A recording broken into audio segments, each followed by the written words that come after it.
So today we are going to study solve linear equation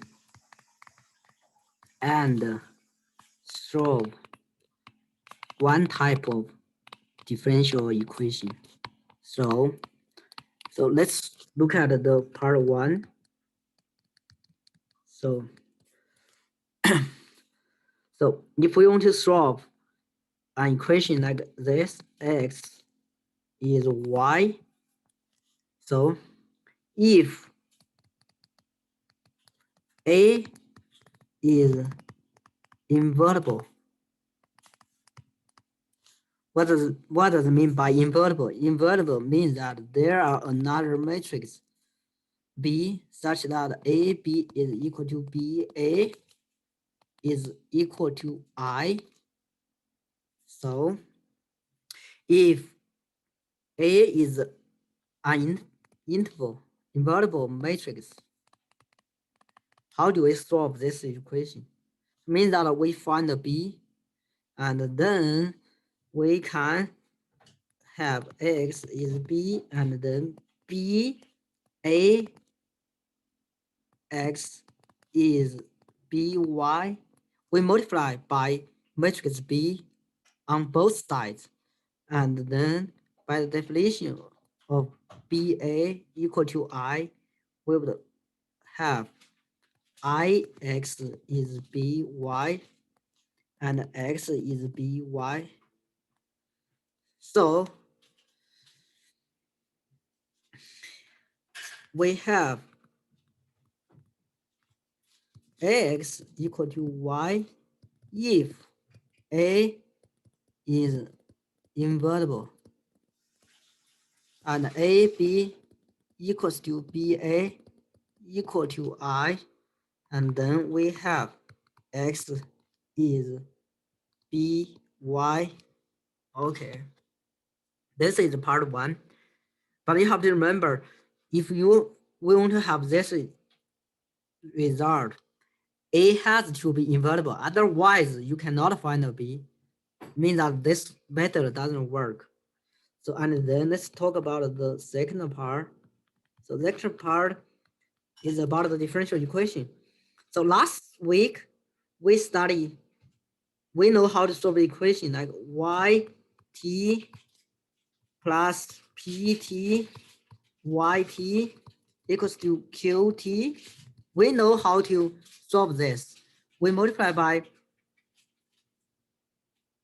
integrating factor pt dt on both sides. We get this is qt and the integral multiplied by the integrating form pt dt, and then we can have ept dt yt is qt ept dt, and the integrate in terms of t. We can find the function on the right hand side and multiply by, no, divided by the integrating form. We will get yt is a function. Today we are going to study a new type of differential equation. So the equation type should be like this. So we can say this is type 1. We studied type 1. Type 2 is yt or yx, okay, is fx gy. So means the right hand side is separable. So if the function is like this, or we can write it in this form, f x g y. So we can always write it as dy gy is equal to fx dx, and then by calc 1 we can integrate on both sides dy and gy and equals to fx dx. So of course you should know how to compute the antiderivative, right, for the basic functions. So and then let's look at one example. So the example is from the worksheet 782 3 problem 3. Problem is dy over dx is,